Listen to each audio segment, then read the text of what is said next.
The Second World War saw some of history's most titanic clashes.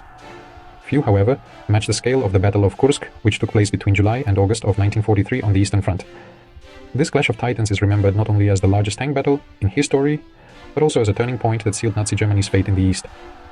In the winter of 1942-43, the Germans had suffered a catastrophic defeat in Stalingrad. They lost the 6th Army and ceding the Initiative initiative to the Soviets.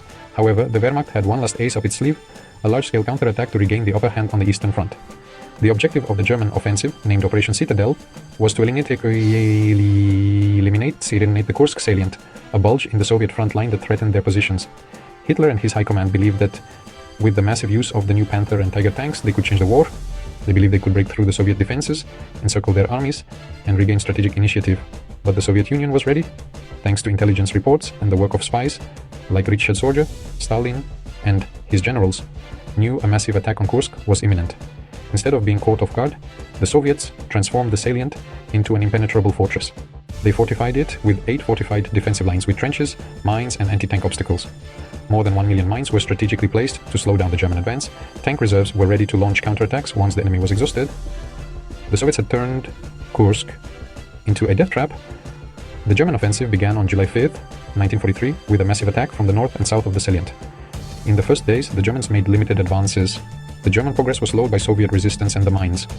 On July 12th, the climax of the battle occurred. The Battle of Prokhorovka, the largest tank engagement in history, over 1,200 armored vehicles clashed in a fierce battle in a confined space. The Soviets, using their T-34 tanks in lightning attacks, managed to neutralize the technological advantage of the German Tigers and Panthers, forcing close-quarters combat, where their numerical superiority was decisive. Although the Germans saw some tactical success, their offensive stalled. On July 15th, Hitler cancelled Operation Citadel just as the Soviets launched a massive counter-offensive. Kursk was not just a defeat for Germany, but a turning point in the war. Its consequences were devastating, irreplaceable losses, with Germany losing more than 500 tanks and 200,000 men, numbers their industry and population could not replenish. The end of German initiative. Never again did the Wehrmacht launch a major offensive on the Eastern Front. From Kursk onwards, they only fought defensively. The unstoppable advance of the Red Army after Kursk, the Soviets launched Operation Kutuzov and Operation Rumyantsev, expelling the Germans from Ukraine and Belarus. The Battle of Kursk was not only the largest tank engagement in history, but also a symbol of the turning tide in World War II. After this battle, the defeat of the Third Reich in the East became inevitable.